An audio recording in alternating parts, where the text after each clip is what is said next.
हाथ ऊपर करो, तुम गिरफ्तार हो। मुझे 5 करोड़ के इल्लीगल फ्रॉड और फंड ट्रांसफर के केस में पुलिस वालों ने मौके पे ही पकड़ लिया।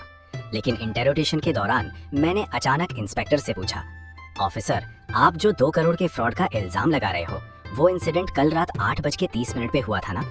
इंस्पेक्टर ने झल्लाकर हाथ हिलाया, बोला, अब सबूत तो पक्के हैं, उसे मुझसे ज्यादा बात करने का मन ही नहीं था। अगले ही पल मैं हंस पड़ा, आंखें इंस्पेक्टर पे टिकाए हुए। मुझे याद है, कल रात 8 से 9 बजे तक मैं पुलिस स्टेशन के बाहर साइकिलें तोड़ रहा था। फिर क्राइम करने का टाइम कहाँ से मिला मुझे? ये बात सुनते ही पूरा इंटेरोगेशन रूम एकदम चुप हो गया। सब एक दूसरे का मुंह देखने लगे। उन्हें बस फ्रॉड केस की पड़ी थी। मेरी ये बात उन्होंने पूरी तरह इग्नोर कर दी। इंस्पेक्टर ने मुझे हैंडकफ लगाकर फिर से लॉकअप में डाल दिया, लेकिन मैं घबराने की बजाय हंस रहा था। पिछले जन्म में मेरी गर्लफ्रेंड लियू रुयान और मेरे रूममेट छू शिंग ने पूरे कॉलेज में हलचल मचाने वाला फ्रॉड और चोरी का केस किया था, लेकिन उन्होंने मेरी सादगी का फायदा उठाकर मेरे डिजिटल साइन और फिंगरप्रिंट चुरा लिए और मुझे इकलौता मुजरिम बना दिया। आखिर में मुझे 10 साल की जेल हुई और मेरे मम्मी पापा दुख में ही चल बसे। उस वक्त मैं बस यही सोचता था कि जेल से बाहर आते ही सब ठीक हो जाएगा, लेकिन मुझे क्या पता था, रिहाई से 1 दिन पहले उन लोगों ने बंदे भेजकर मुझे मार डाला। आँख खुली तो मैं वापस उसी दिन पहुंच गया जिस दिन वो लोग मुझे फंसाने वाले थे। टाइम बहुत कम बचा था तो मैं बिना सोचे समझे भागकर टैक्सी लेकर सिटी पुलिस स्टेशन के गेट पर पहुंच गया। रास्ते में एक ईंट उठाई और लाइव स्ट्रीम शुरू कर दी। आज मैं आप सबको एक धांसू चीज दिखाऊंगा, ईंट से साइकिल तोड़ना। मैंने ईंट उठाई और उन करीने से लगी शेयरिंग साइकिलों पर बिना रुके दे मारी। एक्शन देखकर लोग एकदम एक्साइटेड हो गए, कमेंट्स की बाढ़ आ गई। ये स्ट्रीमर पागल हो गया है, जल्दी पुलिस बुलाओ, ऐसे कमेंट्स स्क्रीन पर छा गए। कुछ लोग तो मेरी आईडी निकालकर मुझे एक्सपोज करने पे तुले थे। ये देखकर मैं और जोर से हंसा और ज्यादा जोश से तोड़ने लगा। आखिर यही तो मुझे चाहिए था। लेकिन 5वीं साइकिल तोड़ते तोड़ते अचानक कानों में पुलिस की सायरन बजने लगी।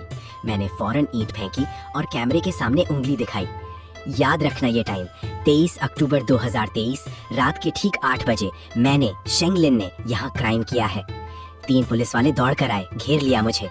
एक ने मेरा फोन छीनने की कोशिश की। मैंने हाथ उठाकर जोर से चिल्लाकर कहा, मैं तो बस एक। उन पुलिस वालों को कुछ समझ नहीं आया, लगा शायद मुझे कोई शौक लगा है, इसलिए झिझकते रहे। उन्हें ऐसे झिझकते देख मुझसे रहा नहीं गया।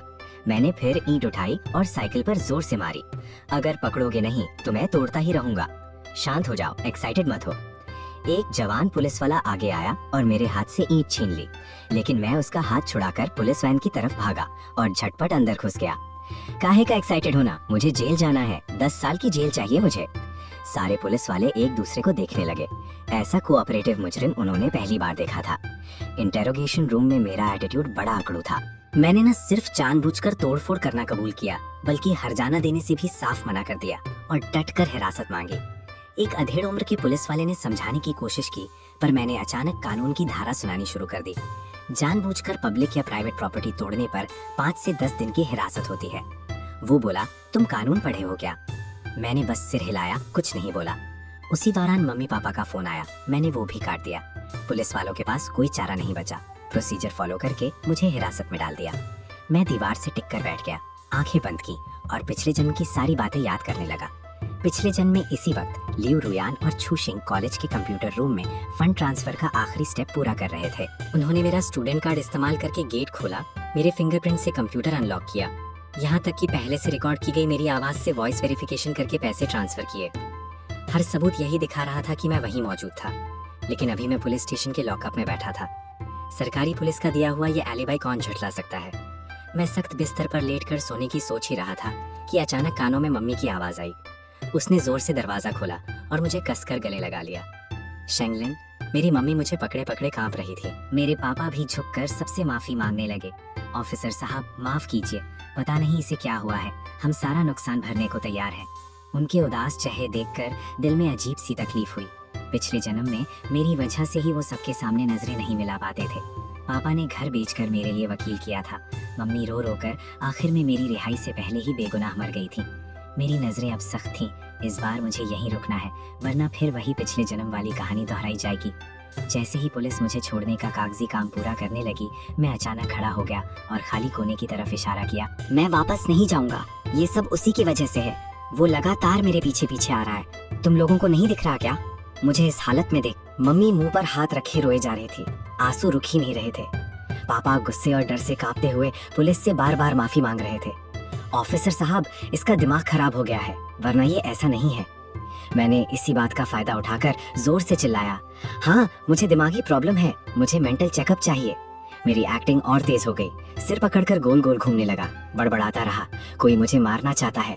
पुलिस वाले एक दूसरे को देखने लगे। एक जवान अफसर ने मुझे समझाने की कोशिश की, पर मैंने उसे झटक कर दूर धकेल दिया। मुझे मत छुओ, तुम सब मिले हुए हो। मम्मी पूरी तरह टूट गई, जमीन पर बैठकर फूट फूट कर रोने लगी। उसकी वो बेबसी देखकर भी मैं अब कोई हमदर्दी नहीं दिखा सकता था। मुझे दिल पत्थर का करना ही था। पापा जब मुझे जबरदस्ती खींच कर ले जाने आगे बढ़े, मैं तुरंत पुलिस के पीछे छिप गया और जोर से चिल्लाया, बचाओ, ये लोग मुझे किडनैप करना चाहते हैं, बचाओ मुझे। हालात संभालने के लिए पुलिस को मजबूरन मम्मी पापा को बाहर भेजना पड़ा, पर वो जाने को तैयार नहीं थे। इंटेरोगेशन रूम के बाहर बेंच पर ही डट गए। एक महिला अफसर मेरे लिए गर्म पानी लाई, समझाने लगी, दिल छोटा मत करो। मैंने वो गिलास झटक कर फेंक दिया, बोला दूर रहो मुझसे। ये देखकर पुलिस ने भी मुझे समझाना छोड़ दिया। तभी बाहर से मम्मी की बेचैन आवाज आई, मुझे अंदर जाने दो, मुझे अपने बेटे से मिलना है। अगले ही पल मम्मी दरवाजा धकेलकर अंदर घुस आई और मुझे खींचकर बाहर ले जाने लगी। बेटा मेरे साथ चल, डॉक्टर के पास चलते हैं। मैंने मम्मी को झटक कर धकेल दिया और पुलिस के पीछे छिप गया। पापा ने जमीन पर गिरी मम्मी को संभाला और मुझे ऐसी नजरों से देखा जिसमें सिर्फ निराशा और दर्द था। एक पल के लिए दिल पिघला, पर मैंने फौरन खुद को संभाल लिया। नजरें बार बार दीवार पे लगी घड़ी की तरफ जा रही थी। काटा 8:30 पर पहुंच गया। जैसे ही सुई हिली, मुझे लगा जैसे कोई जंजीर टूट गई हो। पिछले जन्म की वो त्रासदी एक अलग टाइमलाइन में हो रही थी, लेकिन इस बार मैं वहाँ मौजूद ही नहीं था। मैं अचानक शांत हो गया, जैसे मैं कोई दूसरा इंसान बन गया हूँ। ऑफिसर, मैं थक गया हूँ, मैं जुर्म कबूल करता हूँ, प्लीज मुझे हिरासत में रखिए। ये अचानक बदलाव देखकर सब हैरान रह गए। अभी तक तो मैं पागलों जैसा बर्ताव कर रहा था, अब इतना डलावना शांत हो गया। शेंगलिन, तुम आखिर खेल क्या रहे हो? मैंने कोई जवाब नहीं दिया, चुपचाप जाकर कुर्सी पर बैठ गया। पुलिस वाले एक दूसरे को देखते रहे। आखिर में तय किया कि मुझे निगरानी में रखा जाए। लॉकअप बहुत छोटा था, बस एक सख्त बिस्तर और एक टॉयलेट। मैं शांति से बिस्तर पर लेट गया। कानों में रात की न्यूज बज रही थी। आज शिनयांग टेक कंपनी के शेयर में अजीब उतार चढ़ाव आया। संबंधित विभाग जांच में जुट गया है। एक आंसू मेरी आंख से लुढ़क गया। अगली सुबह पुलिस स्टेशन के बाहर ढेर सारी अनजान गाड़ियां खड़ी थीं। मुझे इंटेरोगेशन रूम से बाहर घसीटा गया। सामने कई अनजान चेहरे थे। एक बंदा जिसके पास सीआईडी इंस्पेक्टर का बैज था मेरे पास आया। शेंगलिन, कल रात 8:30 बजे शिनयांग कंपनी से इल्लीगल तरीके से 5 करोड़ ट्रांसफर हुए हैं। मैंने शांति से मुस्कुराकर उसकी आंखों में देखा। 5 करोड़? ऑफिसर, आप क्या बोल रहे हो? मुझे कुछ समझ नहीं आ रहा। इंस्पेक्टर ने गुस्से में फाइलों का मोटा बंडल टेबल पर दे मारा। उसमें मेरे सारे ट्रांजैक्शन थे, वो भी मेरी पर्सनल की और डिजिटल साइन से किए गए। एक पल के लिए मेरा दिमाग शून्य पड़ गया। अगले ही पल दरवाजे पर तेज खटखटाहट हुई। दरवाजा खुला, लियू रुयान और छूशिंग अंदर आए। उनके पीछे मेरे मम्मी पापा और कुछ रिश्तेदार भी थे। मैं ये बताना नहीं चाहती थी, पर शेंगलिन आजकल ऑनलाइन जुआ खेलने का आदी हो गया है। कल रात उसने मेरा कंप्यूटर भी चुराया, मुझे शक है। उसकी बात पूरी होने से पहले ही मम्मी बीच में बोल पड़ी। उसे पूरा यकीन था कि मैं ऐसा कुछ नहीं कर सकता, लेकिन लियू रुयान ने एक रिकॉर्डिंग प्ले कर दी जिसमें मेरी ही आवाज में एक पहचानी सी बात सुनाई दी। मुझे बड़ी रकम चाहिए, ये काम हो गया तो फिर किसी से डरना नहीं पड़ेगा। मेरा दिल तेजी से धड़कने लगा। पता नहीं ये रिकॉर्डिंग कब की गई थी। मम्मी पापा का चेहरा एकदम सफेद पड़ गया। तभी छूशिंग ने भी फोन निकाला। उसमें साफ दिख रहा था कि मैंने उससे शिनयांग कंपनी के इंटरनल फाइनेंस सिस्टम के बारे में पूछा था। उसने ये भी बताया कि उसके बेड के नीचे एक पेन ड्राइव मिली है जिसमें ढेर सारे विदेशी बैंक अकाउंट की डिटेल्स थी। पुलिस ने पेन ड्राइव लेकर कंप्यूटर में लगाई। स्क्रीन पर ढेर सारा कोड और बैंक डॉक्यूमेंट्स दिखने लगे जो मुझे समझ ही नहीं आते। शेंगलिन, तुम आखिर करना क्या चाहते हो? घर वालों को क्यों नहीं बताया? मैं घर वालों को सच बताना चाहता था, पर गला जैसे बंद हो गया था, कोई आवाज नहीं निकल रही थी। तभी इंस्पेक्टर मेरे मम्मी पापा के पास गया। गंभीर लहजे में पूछा, शेंगलिन के मम्मी पापा है ना आप? कल रात किसी का कर्ज वसूलने वाला फोन आया था क्या? मम्मी ने सिर हिलाया। आंसू रुक ही नहीं रहे थे। हाँ, कल रात सच में एक फोन आया था। वो बोल रहा था कि मुझ पर 3 लाख का कर्ज है। लियू रुयान झट से बोल पड़ी, अंकल आंटी, शेंगलिन का ऐसा अजीब बर्ताव ही तो चोर की दाढ़ी में तिनका है। सारे सबूत एक साथ मिलकर बस एक ही नतीजे की तरफ इशारा कर रहे थे। मैं ही वो हिम्मती फाइनेंशियल फ्रॉड करने वाला बंदा हूँ। मम्मी ये सुनकर लड़खड़ा गई। बर्दाश्त नहीं हुआ, वो बेहोश होकर गिर गई। पापा ने झट से संभाला और मुझे देखा तो उनकी आंखों में सिर्फ निराशा थी। उस पल मेरे अंदर की सारी तकलीफ और गुस्सा फूट पड़ा। खुद को रोक ही नहीं पाया। मैंने नहीं किया, मैंने सच में ये सब नहीं किया। इंस्पेक्टर उठा और मेरी कलाइयों में हथकड़ी लगा दी। रातों रात मैं छोटे मोटे मामले का शकी से 5 करोड़ के बड़े केस का मेन आरोपी बन गया। वो पक्के सबूत और स्ट्रेचर पर ले जाई जाती मम्मी देखकर मेरा दिल बुरी तरह धड़क रहा था। मैंने 4 साल लॉ पढ़ी थी, मुझे अच्छे से पता था डिजिटल साइन और की का लीगल वेट कितना खतरनाक होता है। पिछले जन्म में इसी वजह से हार गया था, कोई भी सफाई बेअसर ही लगती थी। थोड़ी देर बाद इंटेरोगेशन रूम का दरवाजा खुला। मेरी सबसे रिस्पेक्टेड टीचर अंदर आई। उसकी नजरों में निराशा और हैरानी दोनों थी। शेंगलिन, तुम ऐसे कैसे बन गए? मैंने सिर झुका लिया। उसकी आंखों में देखने की हिम्मत नहीं हुई, बस धीरे से बड़बड़ाया, मैंने नहीं किया, मेरा साइन और की चोरी हुई थी। पुलिस ने ताना मारते हुए हंसी। उन्हें मेरी बात पर यकीन ही नहीं था। मैं खुद को समेटे बैठा था, किसी को कमजोर नहीं दिखना चाहता था, पर आंसू फिर भी रुक नहीं पाए। मैंने सच में ये सब नहीं किया, प्लीज मेरा यकीन कीजिए। टीचर ने एक ठंडी सांस भरी और पीठ फेर कर चली गई। वहीं इंस्पेक्टर ने हाथ हिलाकर मुझे ले जाने का इशारा किया। बड़े इकोनॉमिक फ्रॉड केस में फॉर्मल तौर पर जांच और क्रिमिनल डिटेंशन शुरू हो गई। पुलिस मुझे बाहर ले गई। ट्रांसफर की तैयारी थी। वहां पहले से ढेर सारे रिपोर्टर खड़े थे। मुझे देखते ही कैमरे मेरे चेहरे की तरफ घुमा दिए। शेंगलिन जी, आपने ऐसा क्यों किया? मैंने कोई जवाब नहीं दिया, बल्कि मेरे पीछे खड़े लियो रुयान और छू शिंग बड़ी शान से रिपोर्टर्स को बता रहे थे, हमें उसके मम्मी पापा के लिए बहुत अफसोस है। हमें उम्मीद है कानून हर गुनहगार के साथ सही और निष्पक्ष इंसाफ करेगा। मुझे भीड़ के बीच से ले जाया गया। सामने कैमरों की फ्लैश लगातार चमक रही थी। पुलिस वान में बैठने से ठीक पहले मैंने अचानक सिर उठाकर इंस्पेक्टर की तरफ देखा। ऑफिसर, बस एक बार कंफर्म कर दो, इंसिडेंट कल रात 8:30 बजे हुआ था ना? इंस्पेक्टर ने झल्लाकर सिर हिलाया, जोर से मुझे वैन में धकेल दिया। सबूत तो पक्के हैं, अब क्या बहाने बना रहे हो? ये सुनकर मुझसे हंसी रुकी नहीं, लेकिन कल रात 8 से 9 बजे तक तो मैं पुलिस स्टेशन के गेट पर। 3 मिनट बाद स्क्रीन पर मेरी ही क्लिप दिखी, जिसमें मैं ईंट लेकर साइकिल तोड़ रहा था। वीडियो के नीचे टाइम स्टैम्प साफ दिख रहा था, 23 अक्टूबर 2023 रात 8:05 पर, जबकि 5 करोड़ के ट्रांसफर का टाइम था रात 8:30 पर। उस वक्त तो मुझे 3 पुलिस वाले पकड़कर गाड़ी में डाल रहे थे, पुलिस स्टेशन के गेट पर लाया जा रहा था। ये तो लॉजिक में फिट ही नहीं बैठता। अगर तुमने नहीं किया तो वो डिजिटल साइन और की का मामला क्या है? इंस्पेक्टर इंटरोगेशन रूम में वापस आया, फाइलें पलटने लगा, कभी सीसीटीवी देखता, कभी साइन। उसकी लॉजिक अब टूट चुकी थी। वो समझ ही नहीं पा रहा था कि पुलिस स्टेशन के गेट पर पकड़ा गया बंदा कंप्यूटर से पैसे कैसे ट्रांसफर कर सकता है। बाहर कॉरिडोर में लियो रुयान छू शिंग का हाथ पकड़े पापा को दिलासा दे रही थी। आंखों में आंसू थे पर दिल में हंसी थी। उसे लगता था इस बार भी मैं वही बलि का बकरा बनूंगा। अंकल, दुखी मत होइए, शेंगलिन जुए की वेबसाइट्स ने बर्बाद कर दिया है, शायद उसकी भी मजबूरी रही होगी। पापा सिर झुकाए बैठे रहे, कुछ नहीं बोले, आंखों में सिर्फ निराशा थी। छू शिंग पास खड़ा सिर हिलाकर एक भले इंसान का ड्रामा कर रहा था। इंटेरोगेशन रूम का दरवाजा जोर से खुला। इंस्पेक्टर की नजर लियो रुयान और छू शिंग पर पड़ी। दोनों सन्न रह गए। लियो रुयान का रोना गले में ही अटक गया। मैं अंधेरे में बैठा उनके चेहरे से मुस्कान गायब होते देख रहा था। उनकी आंखों में डर साफ फैलने लगा। मुझे कोई सफाई देने की जरूरत नहीं थी, कानून के सामने सबूत ही बोलते हैं। कल रात पुलिस स्टेशन के गेट पर हंगामा मैंने इसीलिए किया था ताकि मेरे लिए एक अनटूट ढाल बन जाए। इंस्पेक्टर ठंडे लहजे में उनके पास गया, बोला, अंदर आओ, जांच में सहयोग करो। लियो रुयान का हाथ कांपने लगा। छू शिंग ने भी सिर झुका लिया।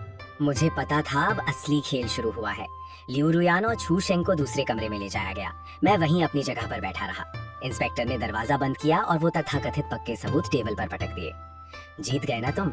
भले ही तुम उस वक्त पुलिस स्टेशन में थे, पर ट्रांसफर की आईपी एड्रेस तो तुम्हारे हॉस्टल की है, डिजिटल साइन भी तुम्हारा है। अब क्या बोलोगे? मैं मुस्कुराया, थोड़ा आगे झुककर बोला, मैंने 4 साल लॉ पढ़ी है, मुझे अच्छे से पता है इन चीजों में कहाँ लूप होल होता है। ऑफिसर, मैं लॉ स्टूडेंट हूँ। डिजिटल साइन और की अगर मेरी पेन ड्राइव और फिंगरप्रिंट मिल जाए तो कोई भी इस्तेमाल कर सकता है। इंस्पेक्टर की भौहें सिकुड़ गई। उसे अब लगने लगा कि केस इतना सीधा नहीं है। उसने वॉकी टॉकी दबाकर टेक्निकल टीम को उस पैसे का असली रास्ता ढूंढने को कहा। क्यों ना कल रात 8:30 बजे मेरी हॉस्टल के नीचे का सीसीटीवी चेक करें, देखें उस वक्त कौन कंप्यूटर रूम में गया था। इंस्पेक्टर ने मुझे एक नजर देखा, फिर मुड़कर टीम को ऑर्डर दिया। जांच अब डेडलॉक में फंसने लगी थी। मैं दीवार पर लगी घड़ी देखता, मन ही मन हिसाब लगा रहा था। पिछले जन्म में उन्होंने बस मेरी गैर मौजूदगी का फायदा उठाकर सब कुछ फर्जी बना दिया था। थोड़ी देर बाद एक पुलिस वाला दरवाजा खोलकर अंदर आया। इंस्पेक्टर के कान में कुछ कहा। इंस्पेक्टर का चेहरा शक से बदलकर गंभीर हो गया। सीसीटीवी में साफ दिख रहा था, कल रात 8:20 बजे टोपी पहने एक बंदा कंप्यूटर रूम में घुसा था। कद काठी मेरे जैसे ही थी, पर पैरों में छू शिंग के लिमिटेड एडिशन जूते थे। छू शिंग? मैं कुर्सी पर बैठा मन ही मन मुस्कुराया। ये छूशेंग बंदा भी, उसे वो जूते दिखाने का बड़ा शौक था। पूरे कॉलेज में बस एक ही जोड़ी थी, बदलना ही नहीं चाहता था। ऑफिसर, लियो रुयान की दी हुई रिकॉर्डिंग भी चेक कर लीजिए, बैकग्राउंड साउंड जांचिए। कल रात 8 बजे मैं पुलिस स्टेशन के गेट पर साइकिलें तोड़ रहा था, पीछे सिर्फ सायरन बज रही थी। अगर उसकी रिकॉर्डिंग में सायरन की आवाज नहीं है तो वो रिकॉर्डिंग फर्जी है। इंस्पेक्टर एकदम उठ खड़ा हुआ। उसे एहसास हुआ कि मेरी दी हर डिटेल सबूतों की चेन को उन दो लोगों की तरफ मोड़ रही थी। वो इंटेरोगेशन रूम से निकलकर लियो रियान के पास गया, जो कॉरिडोर में बैठी चेहरा पीला पड़ा, बार बार उंगलियां मरोड़ रही थी। इंस्पेक्टर लियो रुयान के सामने गया, कुछ बोला नहीं, बस घूर कर देखता रहा। उसकी नजरों से लियो रुयान डर गई, बिना सोचे समझे छू शेंग के पीछे छिपने लगी। लियो, उस रिकॉर्डिंग की टेक्निकल जांच करवानी है, अपना फोन दो। ऑफिसर, मेरा फोन अभी गिर गया था, शायद खराब हो गया है। ऐसा घटिया बहाना पुलिस के सामने खुद को फंसाने जैसा ही था। इंस्पेक्टर ने सीधे उसका फोन लेकर टेक्निकल स्टाफ को दे दिया। छूशेंग ये देखकर भागने की कोशिश करने लगा, पर 2 जवान पुलिस वालों ने उसे रोक लिया।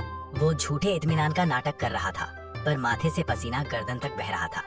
ऑफिसर, हम तो बस गवाही देने आए थे। शेंगलिन ने बुरा काम किया है, उसे पकड़ो, हमें क्यों रोक रहे हो? इंस्पेक्टर ने उसकी बात इग्नोर करते हुए ऑब्जर्वेशन रूम का दरवाजा खोला। मुझे भी बाहर लाया गया, उनसे आमने सामने हुआ।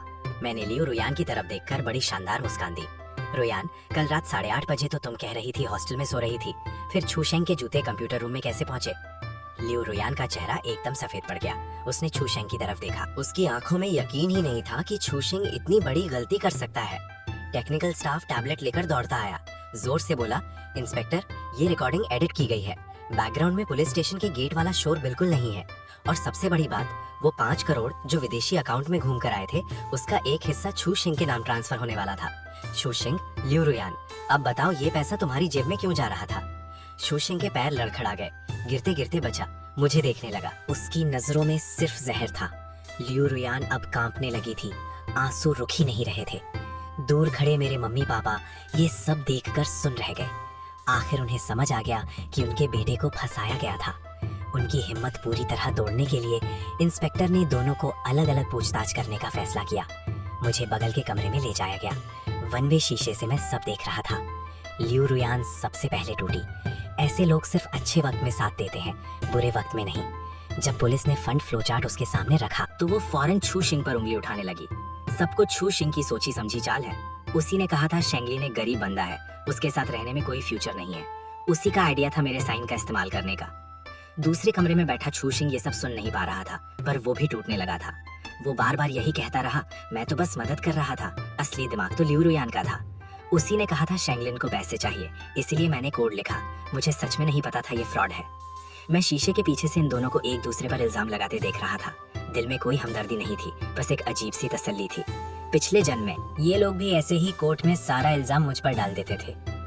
इंस्पेक्टर दरवाजा खोलकर अंदर आया, मुझे एक गिलास पानी दिया। इस बार उसकी नजरों में तारीफ भी थी और थोड़ी हैरानी भी। शेंगलिन, जब तुम्हें पता था वो लोग तुम्हें फंसाना चाहते हैं, तो पहले पुलिस को क्यों नहीं बताया? गेट पर साइकिलें तोड़ने की क्या जरूरत थी? ऑफिसर, अगर मैं पहले रिपोर्ट करता तो वो कहते मुझे पागलपन हुआ है। सिर्फ तब जब मैं खुद मुजरिम बन गया, तभी तुम लोगों ने इतनी बारीकी से जांच की। इंस्पेक्टर चुप हो गया, उसे पता था मैं सच बोल रहा हूँ। अगर वो पक्का अलीबाई नहीं होता तो शायद अब तक मुझे दोषी करार दे दिया जाता। तभी टेक्निकल टीम से खबर आई, छू शेंग के पर्सनल कंप्यूटर में वो असली ट्रांसफर लॉग मिल गए जो वो डिलीट नहीं कर पाया था। साथ ही मेरी आवाज नकल करने वाला एआई मटेरियल भी मिला। सारे झूठे सबूत टेक्नोलॉजी के सामने चकनाचूर हो गए। लियो रुयान और छू शेंग गवाह से सीधे मुजरिम बन गए। मैं पूछताछ वाले कमरे से बाहर निकला तो देखा मम्मी दौड़ती हुई आई, मुझे कस कर पकड़ लिया। रोते रोते उसकी आवाज भर आ गई। पापा पीछे खड़े आंख पोंछते हुए मुझे देखकर सिर हिलाया। सुबह की धूप पुलिस स्टेशन के हॉल में फैली हुई थी। लियो रुयान और छू शेंग को हथकड़ी लगाकर हिरासत केंद्र ले जाया जा रहा था। हॉल से गुजरते वक्त लियो रुयान ने मुझे मिन्नत भरी नजरों से देखा। शेंगलिन, मुझसे गलती हुई, हमारे 3 साल के रिश्ते का वास्ता है, मेरी मदद कर दो। मैंने मुड़कर उसकी तरफ देखा तक नहीं। 3 साल का रिश्ता? पिछले जन्म में जब उसने बंदे भेजकर मुझे मरवाया था, तब तो उसे ये 3 साल याद नहीं आए थे। छू शेंग का चेहरा राख जैसा पड़ गया था। उसे पता था 5 करोड़ की रकम उसे जिंदगी भर जेल में रखने के लिए काफी है। रिपोर्टर्स अब तक वहीं खड़े थे। वो एक होशियार स्टूडेंट के फ्रॉड केस की खबर बनाने आए थे, पर अब खबर बन गई थी। जीनियस लड़के ने खुद को बचाया और साजिश करने वालों को उल्टा फंसाया। शेंगलिन जी, आपको उनकी साजिश का पता कैसे चला? क्या साइकिलें तोड़ना सच में अलीनाई बनाने के लिए था? मैं कैमरे के सामने मम्मी पापा का हाथ पकड़े खड़ा था। मैंने डिटेल्स नहीं बताई, बस कैमरे की तरफ मुस्कुरा दिया। कानून किसी अच्छे इंसान को बेवजह नहीं फंसाता, पर किसी बुरे को छोड़ता भी नहीं है। मैंने बस वो किया जो मुझे करना चाहिए था। इंस्पेक्टर आया, कंधे पर हाथ रखा, बताया कि वो 5 करोड़ पूरी तरह फ्रीज हो गए हैं। कंपनी की तरफ से थैंक यू लेटर भी आएगा। शेंगलिन, तुम्हारा ये तरीका तो हमारी टीम के लिए सालों तक सीखने वाली चीज बन गया। कभी फ्री हो तो आकर हमें लॉ पढ़ाना। मैंने सिर हिलाया, मम्मी पापा को लेकर पुलिस स्टेशन से बाहर निकला। गेट के बाहर टूटी हुई साइकिलें साफ कर दी गई थीं। वहां से निकलकर पहले मम्मी पापा को होटल छोड़ा। भले ही सच सामने आ गया था, पर कॉलेज के फोरम पर मेरा नाम पूरी तरह बदनाम हो चुका था। मैंने काउंसलर की सलाह ठुकरा दी कि पहले घर जाकर आराम करूं। सीधे टैक्सी लेकर कॉलेज पहुंच गया। गेट पर गार्ड मुझे अजीब नजरों से देख रहा था। उसके हाथ में मेरी फोटो वाला नोटिस था। रोकना चाहता था पर हिम्मत नहीं हुई। मैंने उसे इग्नोर किया, सीधे हॉस्टल की तरफ चल दिया। रास्ते में स्टूडेंट्स रास्ता देते हुए ग्रुप बनाकर मेरी तरफ इशारे कर रहे थे। उनकी आवाज धीमी थी पर कानों तक पहुंच ही गई। यही है वो, सुना है 5 करोड़ का फ्रॉड किया था। इतनी जल्दी बाहर कैसे आ गया? जरूर कोई बैकिंग होगी। देखने में तो एकदम भला सा है, पर असल में हरकत एकदम गंदी है। मैं बेफिक्र चेहरे से चलता रहा। इन बातों की तुलना में तो पिछला जन्म कहीं ज्यादा बुरा था। पिछले जन्म में जब मुझे ले जाया गया था तो लोगों ने मुझ पर सड़े अंडे तक फेंके थे। हॉस्टल के नीचे पहुंचा तो देखा कुछ मजदूर सामान उठा रहे थे। वो छू शेंग और लियू रुयान का सामान था, जिसे कॉलेज ने हटाने का ऑर्डर दिया था। हॉस्टल की वार्डन आंटी मुझे देखकर कुछ बोलने ही वाली थी, पर पीछे 2 सादे कपड़ों में पुलिस वाले देखकर फौरन अपने कमरे में घुस गईं। मैं अपने कमरे में गया। अंदर सब बिखरा पड़ा था। छू शेंग की कंप्यूटर टेबल पर अब भी वो लेबल चिपका था, जिसमें वो खुद को टेक्निकल जीनियस बताता था। मैंने ठंडी हंसी दी और अपना सामान समेटने लगा। तभी कमरे का दरवाजा खुला। कुछ लड़के जो छू शेंग के साथ उठते बैठते थे अंदर आए। सबसे आगे था वांग शांग, हाथ में बास्केटबॉल लिए मुझे चैलेंज करती नजरों से देख रहा था। शेंगलिन, वापस आने की हिम्मत कैसे हुई तुम्हारी? छू शेंग और रुयान को तूने फंसाया है। ये सेल्फ सैक्रिफाइस वाला ड्रामा तो बड़े मजे से खेला तूने। मैंने हाथ रोका और उसकी तरफ देखा। ये सारे लोग छू शेंग की छोटी मोटी मेहरबानियों से खरीदे हुए थे। इन्हें असली सच नहीं पता था। अगर तुम्हें लगता है मैंने उन्हें फंसाया है तो पुलिस स्टेशन जाकर सुनवाई अटेंड करो, या अभी मुझे पुलिस में रिपोर्ट कर दो। वांग छांग मेरी बात सुनकर सन्न रह गया। चेहरा गुस्से से लाल पड़ गया। बास्केटबॉल उठाकर हाथ चलाने की सोचने लगा। मेरे पीछे खड़ा सादे कपड़ों वाला पुलिस वाला खांसा और एक कदम आगे बढ़ा। वांग छांग डर के मारे कांप गया। बॉल हाथ से छूटकर मेरे पैरों तक लुढ़क आई। मैंने पैर रखकर बॉल रोक दी। उसकी आंखों में घूर कर देखा, जो नजरें एक बार मर चुके इंसान की होती हैं। वो देखकर वो पीछे हटने लगा। वांग छांग और उसके साथी शर्मा कर वहाँ से खिसक गए। मैंने बॉल को दरवाजे के बाहर मार दिया और दरवाजा बंद कर लिया।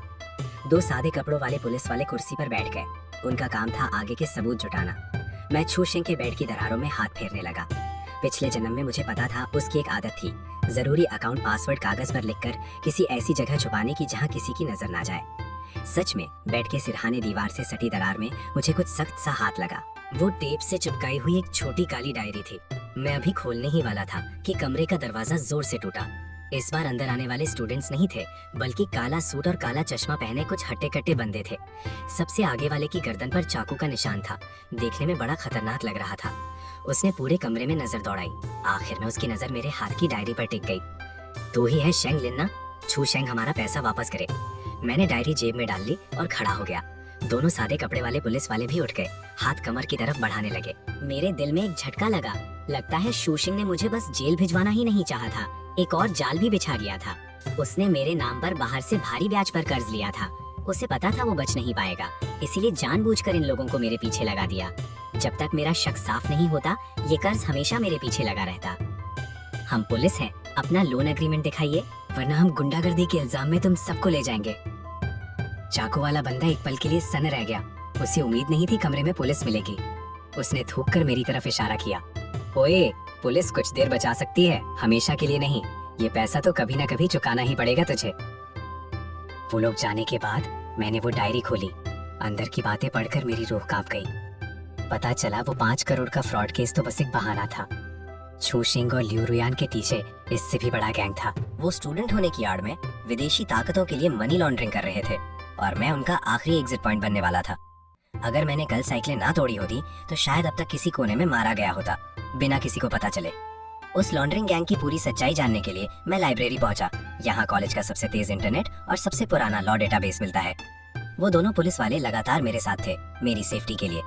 मैंने छू शिंग की डायरी खोली, उसमें दिए कोड से एक छुपी हुई वेबसाइट खोली। ये एक एन्क्रिप्टेड चैट रूम था।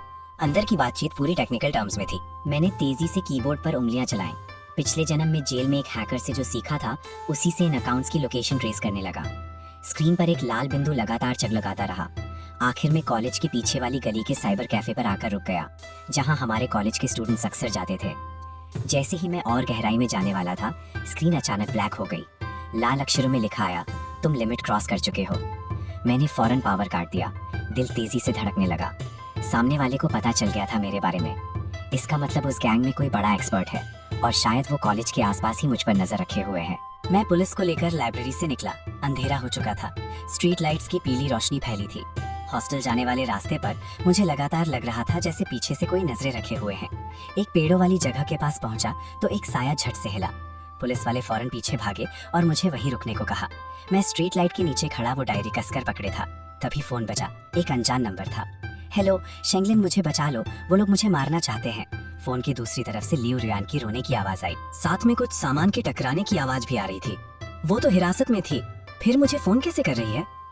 तू कहाँ है? तू पुलिस स्टेशन में नहीं है क्या? मुझे मेडिकल के लिए बेल पर बाहर निकाला गया था। रास्ते में किसी ने मुझे उठा लिया। छू शेंग मर चुका है। अगला नंबर तेरा है। फोन अचानक कट गया। बस कर्कश आवाज रह गई। सुनसान गली देखकर पीठ में सिहरन दौड़ गई। ये तो पूरा प्लान था। सामने वाले ने जानबूझकर लियू रुयान से मुझे फोन करवाया था ताकि मुझे बाहर निकाला जाए। मैं इधर उधर नहीं भागा, सीधे इंस्पेक्टर को फोन लगाया। मुझे उसे बताना था कि केस अब बड़ा खतरनाक मोड़ ले चुका है। आधे घंटे बाद मैं पुलिस स्टेशन पहुंचा। इंस्पेक्टर मेरी दी हुई डायरी देखकर भौहें सिकोड़ने लगा। छू शिंग सच में मर चुका है। अभी अभी हिरासत केंद्र से खबर आई। वॉक के दौरान उसे अचानक हार्ट अटैक आया। मुझे पता था ये हादसा नहीं था, ये मुंह बंद करने की चाल थी। छू शिंग को बहुत कुछ पता था। सामने वाले के पास इंतजार करने का टाइम नहीं था। अभी लियू रुयान ने भी फोन करके बताया कि उसे उठाया गया है। ये शायद एक जाल है। इंस्पेक्टर ने सिर हिलाया, फौरन फोर्स तैनात की और पीछे वाली गली के साइबर कैफे की तलाशी शुरू करवाई। मैंने खुद ही ऑफर किया कि मैं चारा बनूंगा, उन्हें ये डायरी चाहिए। अगर मैं साइबर कैफे में जाऊंगा तो वो जरूर हरकत में आएंगे। इंस्पेक्टर ने थोड़ा हिचकिचाया, आखिर में मान गया। उसने मुझे बुलेट प्रूफ जैकेट पहनाई और मेरे पास एक छोटा सा ट्रैकर और माइक फिट कर दिया। रात के 11 बजे मैं अकेला उस साइबर कैफे में घुसा। अंदर धुआं फैला था, कीबोर्ड चलने की आवाजें आ रही थीं। मैं एक कोने में बैठ गया। वो काली डायरी टेबल पर सबसे साफ दिखने वाली जगह रख दी। मैं गेम खेलने का नाटक करता रहा, पर आंखों के कोने से चारों तरफ नजर रखे हुए था। एक साफ सुथरा टी शर्ट पहने आदमी मेरे पीछे आकर बैठ गया। उसने कंप्यूटर ऑन नहीं किया, बस सिर झुकाए फोन चलाता रहा। 10 मिनट बाद वो उठा, टॉयलेट की तरफ गया। मेरे पास से गुजरते हुए एक पर्ची मेरे कीबोर्ड पर गिरा गया। पर्ची पर लिखा था, अगर लियो रुयान को बचाना है तो पीछे वाले दरवाजे पर आओ। मैंने गहरी सांस ली, डायरी उठाई, पीछे वाले दरवाजे की तरफ बढ़ा। माइक में इंस्पेक्टर की आवाज आई, शांत रहो, हम आसपास ही हैं।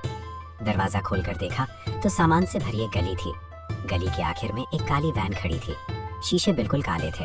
वैन का दरवाजा खुला। नकाबपोश आदमी ने हाथ बढ़ाकर डायरी फेंकने का इशारा किया।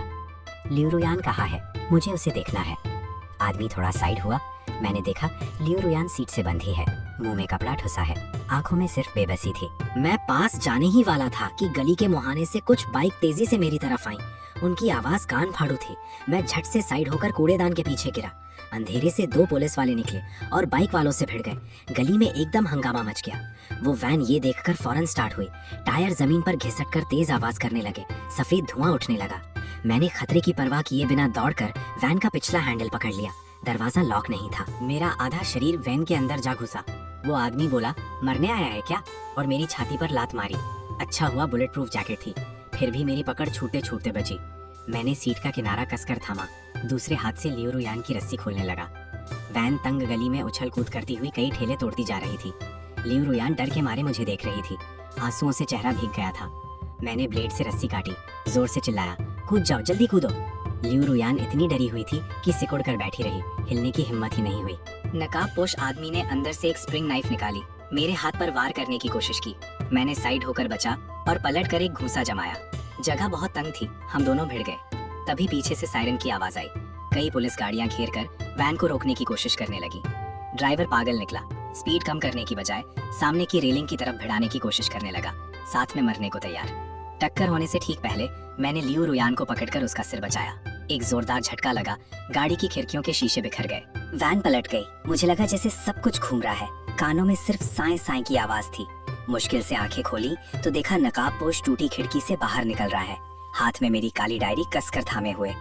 वो हमारा इकलौता सुराग था, उसे ले जाने देना बिल्कुल नहीं था। दर्द सहते हुए मैंने उसका पैर पकड़ लिया। उसने पलटकर गुस्से से पत्थर उठाकर मेरे सिर पर मारने की कोशिश की। पत्थर की चोट लगी ही नहीं, ठीक उसी पल इंस्पेक्टर की गोली चली। गोली नकाबपोश की कलाई को छूकर निकल गई, पत्थर नीचे गिर गया। वो हल्की सी आवाज सायरन के शोर में दब गई। मैं वो काली डायरी कसकर पकड़े रहा जब तक पुलिस ने मुझे टूटी फूटी वैन से बाहर नहीं निकाला। लियू रुयान सीट बेल्ट ना लगाने की वजह से जख्मी हो गई थी, स्ट्रेचर पर लेटी करा रही थी। मुझे हॉस्पिटल ले जाया गया। पूरे शरीर पर चोटें थी, पर होश पूरी तरह ठीक था। डॉक्टर मरहम पट्टी कर रहा था। तभी मैंने वो डायरी इंस्पेक्टर को दे दी। उसमें उनके सारे लेन देन का रिकॉर्ड था, साथ ही छूशिंग का कॉलेज के पीछे वाले साइबर कैफे का लॉगिन रिकॉर्ड भी था। इंस्पेक्टर ने डायरी लेकर गंभीर चेहरा बनाया। बताया वो नकाबपोश एक प्रोफेशनल गुंडा है जो खराब कर्ज निपटाने का काम करता है। मैंने बड़ा काम किया था, इसलिए दोनों पुलिस वाले मेरे वार्ड के बाहर एक पल के लिए भी नहीं हटते। और बगल का वार्ड लियू रुयान का था। आधी रात को लियू रुयान के मम्मी पापा हॉस्पिटल पहुंचे। बेटी की चोट की परवाह करने की बजाय कॉरिडोर में शोर मचाने लगे। पुलिस से बोले, हमारी बेटी को छोड़ दो, वो तो पीड़ित है। वो तो शेंगलिन की धमकी की वजह से जांच में साथ दे रही थी। उसे पकड़ने का हक किसने दिया तुम्हें? मैं बिस्तर पर बैठा बाहर का शोर सुन रहा था। ऐसी बातें पिछले जन्म में भी सुनी थी, बस तब वो मुझे कोसते थे। इंस्पेक्टर दरवाजा खोल कर आया। हाथ में मेडिकल बेल कैंसिल करने का नोटिस था। लियू रुयान पर फर्जी सबूत बनाने, मनी लॉन्ड्रिंग में शामिल होने और भागने की कोशिश का शक है। खून बहना रुकते ही उसे वापस हिरासत केंद्र भेज दिया जाए। लियू रुयान की मम्मी का शोर एकदम बंद हो गया। मैं खिड़की के बाहर रात का अंधेरा देख रहा था। दिल एकदम शांत था। ये तो बस उनकी कीमत चुकाने की पहली सीढ़ी थी। वो काली डायरी पूरी तरह डिकोड कर ली गई। उसमें ना सिर्फ छूशिंग के गुनाह थे, बल्कि लॉ फैकल्टी के एक असिस्टेंट प्रोफेसर का नाम भी आया, यानी मेरी वही टीचर। पता चला वो स्टूडेंट्स के डिजिटल साइन का इस्तेमाल करके विदेशी जुए की वेबसाइट्स के लिए हजारों छोटे अकाउंट खोलती थी। छूशिंग उसका टेक्निकल हाथ था, लियू रुयान उसकी कॉन्टैक्ट पर्सन। ये खबर कॉलेज में फैली तो पूरा कैंपस हिल गया। जो लोग पहले मुझे कोसते थे अब चुप्पी साध गए। कॉलेज ने इमरजेंसी मीटिंग बुलाई। मैं चोट की वजह से वीडियो कॉल से जुड़ा। मीटिंग रूम में टीचर बीच में बैठी, चेहरा पीला था और झूठा इत्मीनान में खा रही थी। मुझे इन अकाउंट्स के बारे में कुछ नहीं पता। शायद किसी स्टूडेंट ने चोरी से मेरी आईडी इस्तेमाल की होगी। मैंने स्क्रीन पर उसे देखते हुए एक ऑडियो प्ले कर दिया।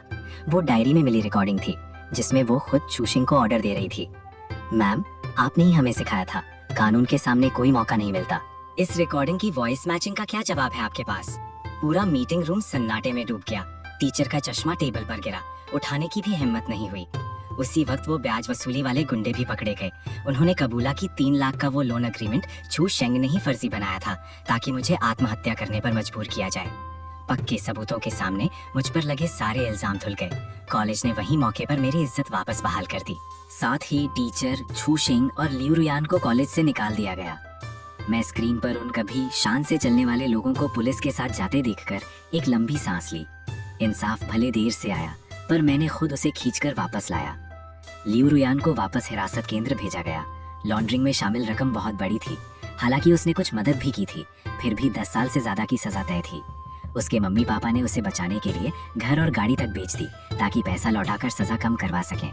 जब मैं मुलाकात वाले कमरे में पहुंचा, लियू रुयान ने अपने लंबे बाल कटवा लिए थे। वो ग्रे रंग की कैदी वर्दी पहनी थी।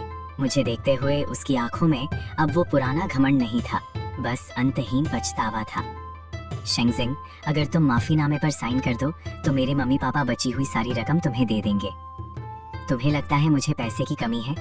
जब तुम लोगों ने मेरे मम्मी पापा को आत्महत्या के कगार तक पहुंचा दिया था, तब पैसे देने की बात याद नहीं आई थी? मैंने सबूतों का बंडल उसके सामने रख दिया। वो चार्ट थी जिसमें उसने और छूशिंग ने प्लान बनाया था कि मेरी रिहाई से पहले कैसे मुझे निपटाना है। पैसा ही वो सच्चाई थी जो पिछले जन्म में मैं देख नहीं पाया। इस बार साफ दिख रहा है, तुम्हें छूशिंग से प्यार नहीं था, तुम्हें बस पैसे से प्यार था। लियू रुयान वो रिकॉर्ड देखकर पूरी तरह कांप गई। उससे पता चल गया उसका आखिरी दांव भी हाथ से निकल गया। माफीनामा मैं कभी साइन नहीं करूंगा। हिरासत केंद्र से निकलते ही बैंक का फोन आया। लियू परिवार पर इल्लीगल फंड रेजिंग का शक होने की वजह से उनके सारे अकाउंट फ्रीज कर दिए गए थे। उसके मम्मी पापा जो कभी इज्जतदार बिजनेसमैन थे, अचानक सबकी नजरों में ठग बन गए। उन्होंने पुलिस स्टेशन के गेट पर मुझे रोक लिया, घुटनों पर बैठकर मिन्नत करने लगे। मैं बिना पीछे देखे उन्हें साइड करके चला गया। बुरे लोगों की कीमत सिर्फ जेल नहीं होती, उनकी सबसे कीमती चीज यानी नाम और दौलत भी पूरी तरह छीन ली जाती है। टीचर का केस कोर्ट में शुरू हुआ। ये मामला करोड़ों का था, पूरे प्रांत में चर्चा का विषय बन गया। प्री ट्रायल रूम में टीचर ने अपने लॉ के नॉलेज से लूप होल ढूंढने की कोशिश की।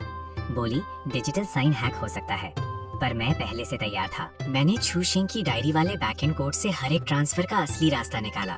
सारे रास्ते सीधे टीचर के ऑफिस की आईपी एड्रेस पर जाकर रुकते थे। इंस्पेक्टर ने सारे सबूत उसके सामने रख दिए। वो पूरी तरह कुर्सी में धंस गई।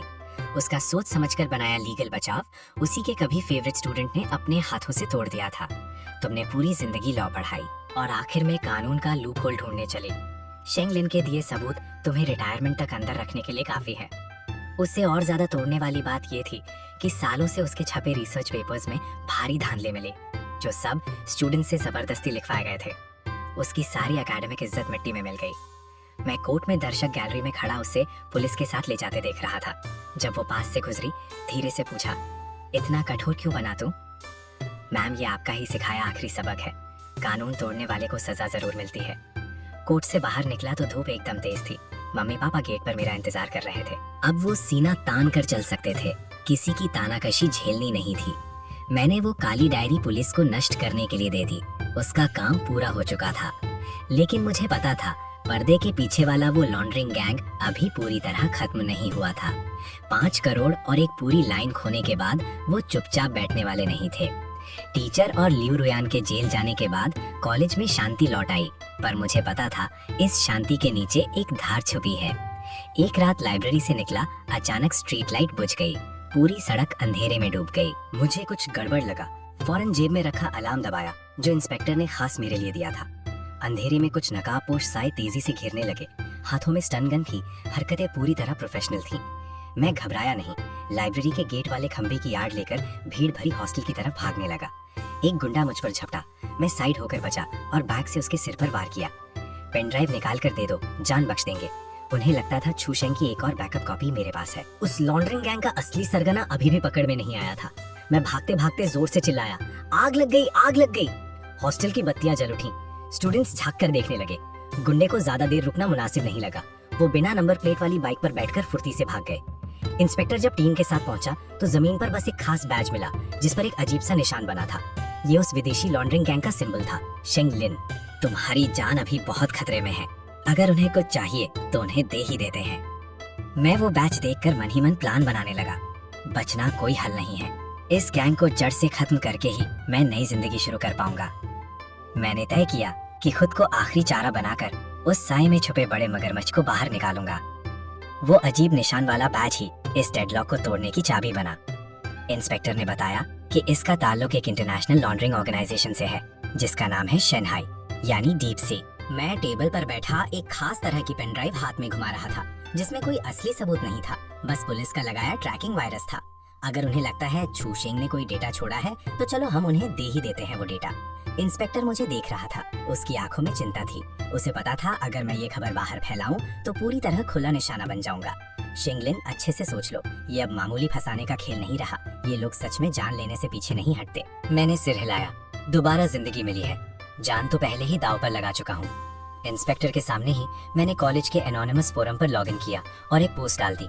टाइटल में बस एक लाइन थी, छू शेंग की छोड़ी हुई चीज मेरे पास है, चाहिए तो आकर ले जाओ। पोस्ट डाले 10 मिनट भी नहीं हुए, व्यूज 10,000 पार कर गए। मुझे पता था अंधेरे में छुपी वो नजरें अब स्क्रीन पर टिकी होंगी।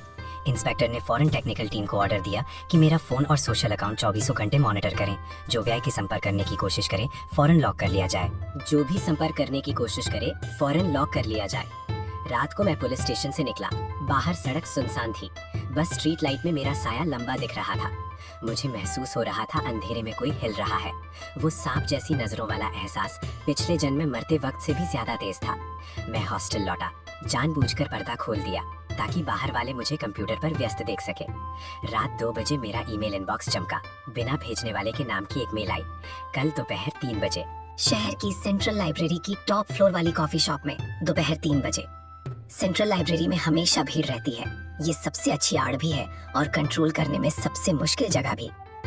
मैं खिड़की के पास बैठा था। सामने एक ठंडा हो चुका आइस अमेरिकानो रखा था। पेन ड्राइव टेबल पर रखी, धूप में मेटालिक चमक रही थी। कॉफी शॉप बिल्कुल शांत थी, बस कभी कभी किताब के पन्ने पलटने की आवाज आती। इंस्पेक्टर और कुछ सादे कपड़ों वाले पुलिस वाले आसपास फैले थे। कोई किताब पढ़ने वाला स्टूडेंट बना था, कोई कोड लिखने वाला एम्प्लॉय। पूरा माहौल एकदम शांत था। एक गहरे नीले सूट में अधेड़ उम्र का आदमी आया। हाथ में एक मोटी सी लॉ की किताब थी। बड़े आराम से मेरे सामने बैठ गया। शेंगलिन जी, बहुत नाम सुना है आपका, लॉ फैकल्टी का टॉपर। हिम्मत तो सच में गजब है आपकी। वो आदमी देखने में बड़ा शालीन लग रहा था, जैसे कोई कामयाब बिजनेसमैन हो, पर उसके अंगूठे के पास बड़े मोटे कालस ने उसकी असलियत बता दी। ये लंबे वक्त तक बंदूक पकड़ने के निशान थे। चीज यही है, मुझे आपके बॉस से मिलना है। अधेड़ उम्र का आदमी कॉफी का घूंट लेते हुए चारों तरफ नजर दौड़ाने लगा। साफ पता चल रहा था वो चेक कर रहा है, कोई खात तो नहीं लगा। बॉस बहुत बिजी हैं, बस चीज असली साबित हो जाए, पैसा आपके बताए अकाउंट में आ जाएगा। 3 करोड़ काफी है आपकी बाकी जिंदगी आराम से गुजारने के लिए। मैंने सिर हिलाकर मना कर दिया। पेनड्राइव को अपनी तरफ खींच लिया। मुझे पता था अब जितना लालची दिखूंगा उतना ही उन्हें यकीन आएगा। 3 करोड़? शूशिंग तो कहता था ये चीज 50 करोड़ की है। बेकारी समझ रखा है क्या मुझे? अधेड़ आदमी की नजरें एकदम ठंडी पड़ गईं। उसने कप नीचे रखा, आगे झुककर धीमी आवाज में बोला, शेंगलिन जी, इंसान को ज्यादा लालची नहीं होना चाहिए। कुछ पैसा खर्च करने के लिए जिंदा रहना भी जरूरी होता है। तभी उसका फोन वाइब्रेट हुआ। मैसेज देखा तो चेहरे का रंग थोड़ा बदला। वो उठा, पेनड्राइव नहीं उठाई, बस एक कार्ड टेबल पर रख दिया। रात 8 बजे इस पते पर आ जाना, बॉस खुद आपसे मिलना चाहते हैं। कार्ड पर लिखा पता शहर के सबसे शानदार प्राइवेट क्लब यूनिटिंग क्लब का था। यहाँ सिर्फ बिजनेस और वीआईपी लोग आते हैं। सिक्योरिटी इतनी टाइट है कि एक मक्खी तक अंदर नहीं जा सकती। मैं 3 सिक्योरिटी चेक पार करके टॉप फ्लोर के एग्जीक्यूटिव लाउंज में पहुंचा। अंदर की सजावट बेहद शानदार थी। बड़ी सी खिड़की से पूरे शहर का रात का नजारा दिख रहा था। एक बुजुर्ग आदमी मुझसे पीठ मोड़े एक चौड़े सोफे पर बैठा था। हाथ में सिगार था, धुआं धीरे धीरे हवा में फैल रहा था। वो अधेड़ आदमी इज्जत से एक तरफ खड़ा था। मैंने गहरी सांस भरी और आगे बढ़ा। मेरे कान में लगे माइक्रोफोन से हल्की सी आवाज आई। नीचे उन्होंने पूरी बिल्डिंग घेर ली है। शेंगलिन, तुम्हें पता है तुमने हमारे कितने प्लान बिगाड़ दिए? वो 5 करोड़ तो बस एक छोटी सी रकम थी। बुजुर्ग आदमी पलटा। मैं देखकर सन रह गया।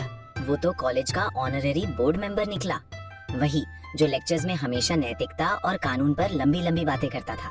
वो समाज सेवी लिन वानसेन। लिन जी, तो असली मगरमच्छ आप ही थे। लिन वानसेन बड़े प्यार से मुस्कुराया, पर वो मुस्कान रूह कंपा देने वाली थी। उसने हाथ बढ़ाकर पेन ड्राइव मांगी। कानून तो बस ताकतवर लोगों का, कमजोरों को काबू में रखने का औजार है। तुम समझदार बंदे हो, समझ जाओ किसके साथ रहने में फायदा है। समझदार बंदे हो, फायदा किसके साथ है समझ जाओ। मैं उसे देख रहा था, दिल में सिर्फ गुस्सा था। पिछले जन्म में ऐसे ही घटिया लोगों ने मुझे नर्क में झोंका था। तुम्हारे साथ रहूं और छू शेंग की तरह बेकार होते ही मुंह बंद करवा दिया जाऊं? लिन वानसेन की मुस्कान गायब हो गई। उसने हाथ हिलाया, साइड के दरवाजे खुले। 4-5 काले कपड़ों वाले बॉडीगार्ड घेरने लगे। लगता है तुम साथ देने वाले नहीं हो। चीज ले लो, बंदे को ठिकाने लगा दो। बॉडीगार्ड मेरी तरफ झपटे। मैंने जोर से सामने रखी मार्बल टेबल पलट दी। जोरदार आवाज हुई। वो धमाका ही सिग्नल था।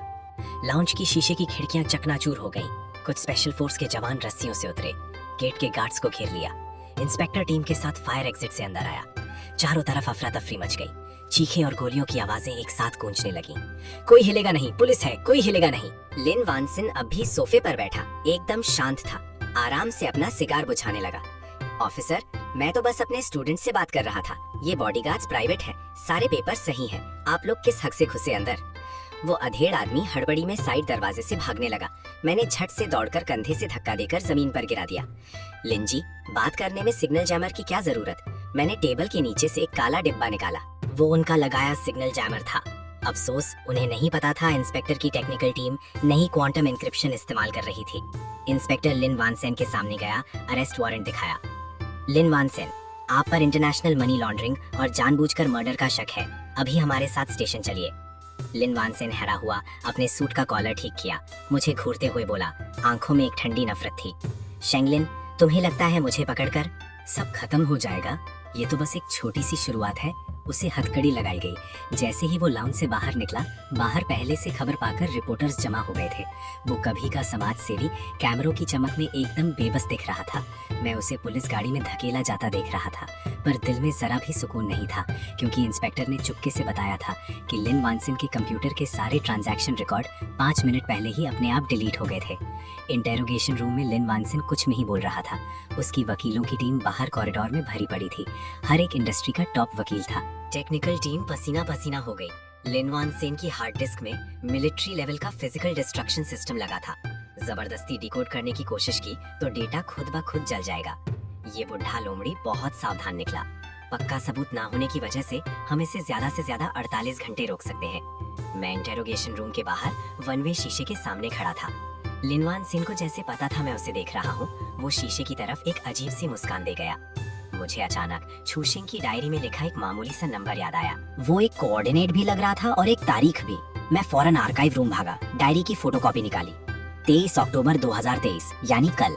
आगे लिखा था 2 शब्द, रवाना होना।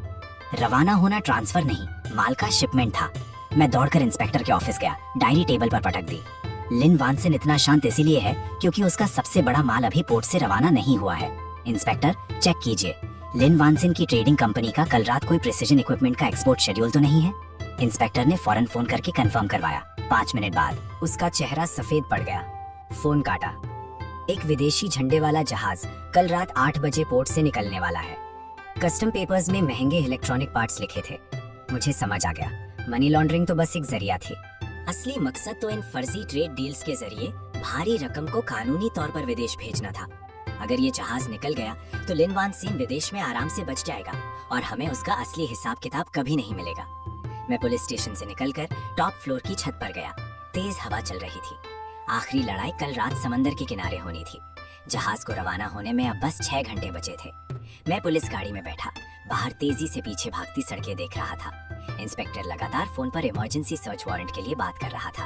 उधर इंटेरोगेशन रूम में लिन वानसिन दीवार की घड़ी देख रहा था। उसका वकील पीछे खड़ा पुलिस के सामने बेल एप्लीकेशन बढ़ा रहा था।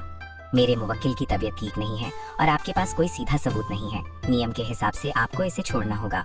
लिन वानसिन उठा, अपनी आस्तीन ठीक की, चेहरे पर जीतने वाली मुस्कान थी, जैसे उसे पहले से दिख रहा हो कि जहाज इंटरनेशनल वाटर्स में पहुंच चुका है। उधर पोर्ट पर तेज हवा चल रही थी। मैं स्पेशल फोर्स के साथ उस जहाज के पास पहुंचा जिसका नाम था यूएन हांग यानी लॉन्ग वॉयज। कंटेनर्स करीने से रखे थे जैसे ठंडे स्टील के छोटे छोटे पहाड़ हों। इंस्पेक्टर, लिन वानसिन की बेल में और कितना वक्त है? ज्यादा से ज्यादा 1 घंटा। अगर इस 1 घंटे में कुछ नहीं मिला तो वो पूरी तरह आजाद हो जाएगा।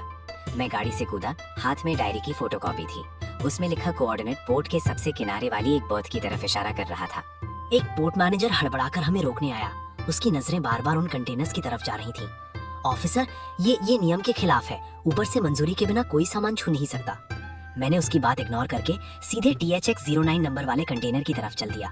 अगर डायरी में लिखा कोड सही है तो लिन वानसिन के सारे राज यहीं छुपे हैं। उधर लिन वानसिन अपने वकील के साथ इंटेरोगेशन रूम से निकला। पुलिस स्टेशन के हॉल में कैमरे के सामने अपनी टाई ठीक करने लगा। फिर से वही समाज सेवी वाला ढोंगी चेहरा बना लिया। ये तो बस एक गलतफहमी है। मुझे पूरा यकीन है कानून मुझे बेगुनाह साबित करेगा। उसी वक्त पोर्ट पर क्रेन की भारी आवाज गूंजी।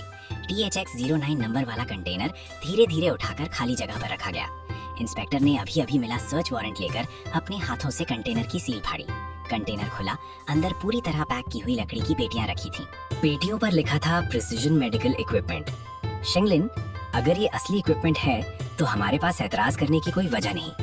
मैं कंटेनर के अंदर गया। वहाँ एक हल्की सी अजीब गंध आ रही थी। सबसे अंदर जाकर मैंने रॉड से एक पेटी खोली। अंदर सच में इक्विपमेंट था, पर उसका बेस बहुत मोटा लग रहा था। मैंने जोर से बेस को धक्का दिया, वो सरक गया। अंदर एक छुपा हुआ खाना निकला। उसमें ना सोना था ना नकद, बल्कि एक चलता हुआ छोटा सर्वर और कुछ मोटे मोटे असली अकाउंट बुक्स रखे थे। इंस्पेक्टर, मिल गया। मैंने सर्वर की स्क्रीन ऑन की, तुरंत इंटरनेशनल ट्रांजैक्शन डेटा दिखने लगा। हर पैसे का रास्ता एकदम साफ था। आखिरी मंजिल थी लिन वानसिन का विदेशी अकाउंट। सबसे बड़ी बात, अकाउंट बुक में लिन वानसिन और उस विदेशी गैंग के बीच हुए असली एग्रीमेंट के कागज भी मिले। इंस्पेक्टर ने फौरन वॉकी टॉकी निकाला। आवाज कांप रही थी। लिन वानसिन को रोको, सबूत मिल गए हैं, फौरन गिरफ्तार करो। पुलिस स्टेशन के गेट पर लिन वानसिन का एक पैर उसकी रोल्स रॉयस में जा ही रहा था, तभी पुलिस सीढ़ियों से दौड़कर उसे गाड़ी के दरवाजे पर दबोच लिया। ये क्या कर रहे हो? ये गैर कानूनी गिरफ्तारी है। मैं शिकायत दर्ज करूंगा। लिन वानसेन छटपटाता रहा। उसका सुनहरे फ्रेम वाला चश्मा गिर गया, पुलिस के पैर से टूट गया। लिन वानसेन, हमने पोर्ट पर तुम्हारा प्राइवेट सर्वर और असली अकाउंट बुक बरामद कर ली है, अब क्या कहना है? लिन वानसेन का चेहरा एकदम सफेद से राख जैसा पड़ गया। फोन पर पोर्ट की तस्वीरें देखकर वो पूरी तरह ढह गया। उधर हिरासत केंद्र में लियू रुयान भी ये लाइव न्यूज देख रही थी। वो बेंच पर बैठे बैठे ढह गई। उसे उम्मीद थी लिन वानसेन उसे छुड़ा लेगा। अब सब कुछ खत्म हो चुका था। टीचर बगल के कमरे में पागलों की तरह दरवाजे से टकरा रही थी। उसे पता था लिन वानसेन के पकड़े जाने के बाद उसके जैसे साथी को फांसी की सजा तय है। मैं पोर्ट पर तेज हवा में खड़ा वो अकाउंट बुक्स एक एक करके पुलिस गाड़ी में जाते देख रहा था। इस बार तुम में से कोई नहीं बचेगा। लिन वानसेन को वापस इंटेरोगेशन रूम में लाया गया। इस बार ना उसमें वकील वाला रौब था, ना बोर्ड मेंबर वाली शान। वो एक बूढ़े चोर की तरह कुर्सी में सिमटा बैठा था। मैं पुलिस स्टेशन लौटा तो देखा उसे हाई सिक्योरिटी जेल की तरफ ले जाया जा रहा है। उसने सिर उठाकर मुझे देखा। आंखों में सिर्फ निराशा और हैरानी थी। उसे मरते दम तक समझ नहीं आया मैं एक साधारण सा फाइनल ईयर स्टूडेंट उसका सबसे गुप्त प्लान कैसे जान गया। 1 महीने बाद कोर्ट ने फैसला सुनाया। लिन वानसेन को कई गंभीर जुर्मों में उम्र कैद और उसकी सारी संपत्ति जब्त कर ली गई। लियू रुयान और छू शेंग के मामले भी आखिरकार तय हो गए। लियू रुयान को 15 साल की सजा हुई।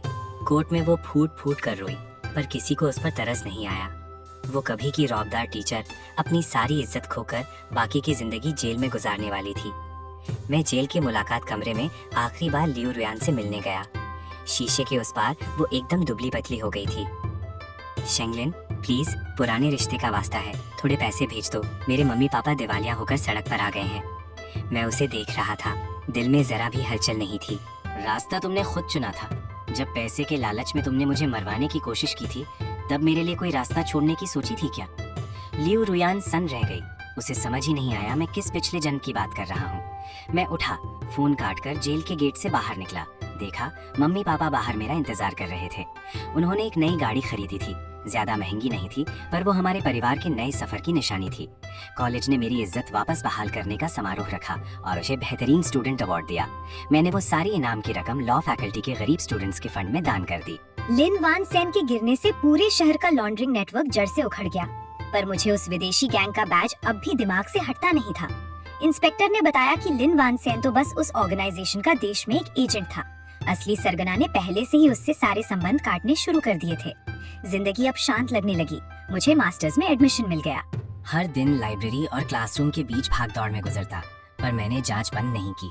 लिन वानसेन के सर्वर में बचे कोड इस्तेमाल करके मैंने खुद एक मॉनिटरिंग प्रोग्राम बनाया। एक रात देर रात मेरे कंप्यूटर की स्क्रीन अचानक जल उठी। एक लाल बिंदु नक्शे पर तेजी से चमकने लगा। वो शंघाई गैंग का एक बैकअप ठिकाना था जिसका जिक्र लिन वानसेन ने कभी किया था। उसकी लोकेशन तो मेरे ही शहर के दूसरे कोने में थी। मुझे एहसास हुआ ये लड़ाई अभी खत्म नहीं हुई। लिन वानसेन किला है, पर शंघाई अब भी जिंदा है। मैंने कोट उठाई, हॉस्टल से निकलकर कॉलेज के पीछे वाली पहाड़ी पर पहुंचा। वहाँ सन्नाटा था, बस हवा से पत्तों की सरसराहट सुनाई दे रही थी। एक साया पेड़ के नीचे खड़ा था, जैसे बहुत देर से मेरा इंतजार कर रहा हो। शेंगलिन, तुम बहुत होशियार हो, पर होशियार लोग ज्यादा दिन जिंदा नहीं रहते। लिन वानसेन ही तो मिसाल है। मैं रुक गया, हाथ चुपके से जेब में रखे अलार्म की तरफ बढ़ाया। तुम कौन हो? मैं छू शेंग का बकाया कर्ज वसूलने आया हूँ। तुम्हें लगता है अकाउंट बुक मिल गई तो जीत गए? वो तो हमने ही तुम्हें दिखाना चाहा था। साई ने अपने कोट से एक बिल्कुल वैसा ही बैज निकालकर मेरे पैरों के पास फेंक दिया। मैं वो बैज देखकर दिल तेजी से धड़कने लगा।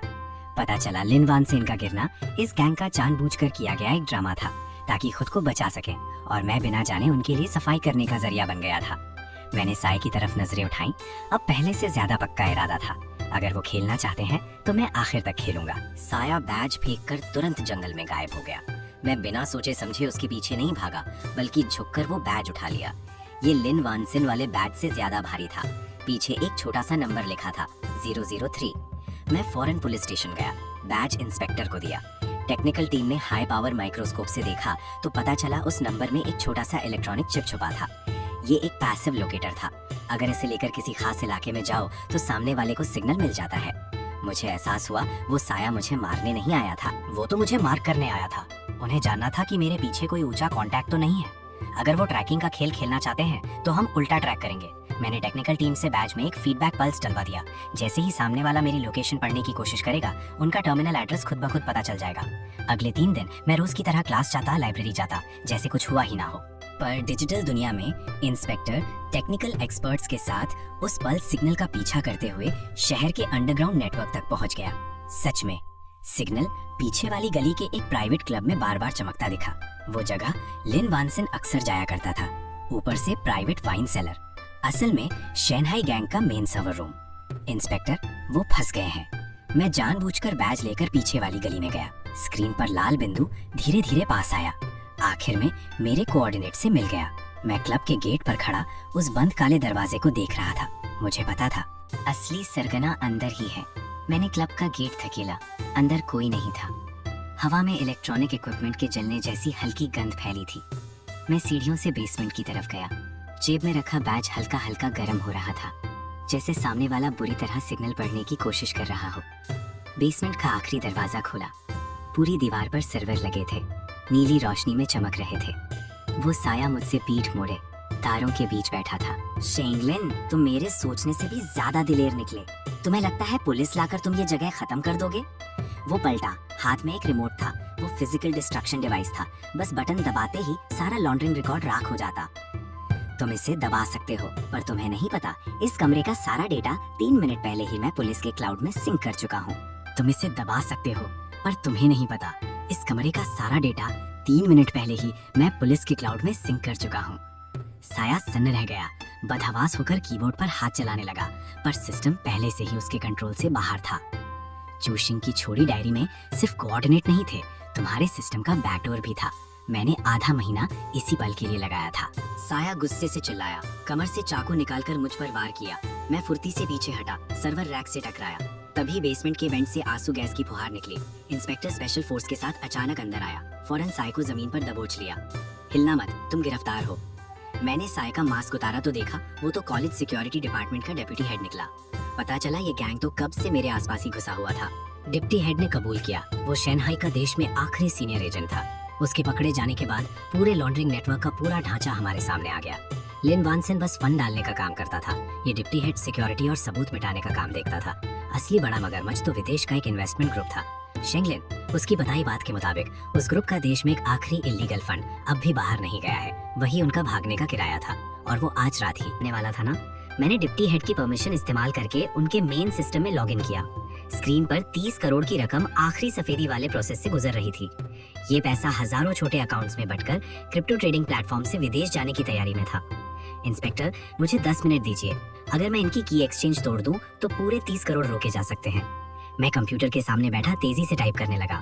ये सिर्फ इंसाफ के लिए नहीं था, बल्कि पिछले जन्म वाले खुद को भी एक जवाब देना था। सामने वाले हैकर को मेरी रुकावट का पता चल गया। वो पूरी ताकत से पलटवार करने लगा। स्क्रीन पर कोड लहरों की तरह बहने लगा। माथे से ठंडा पसीना छूटने लगा। 3 मिनट, 2 मिनट, जैसे ही प्रोग्रेस बार 99% पर पहुंचा, सामने वाले का डिफेंस पूरी तरह टूट गया। हो गया, सारा फंड फ्रीज हो गया। इंटरोगेशन रूम के बाहर खुशी की आवाजें गूंजने लगी।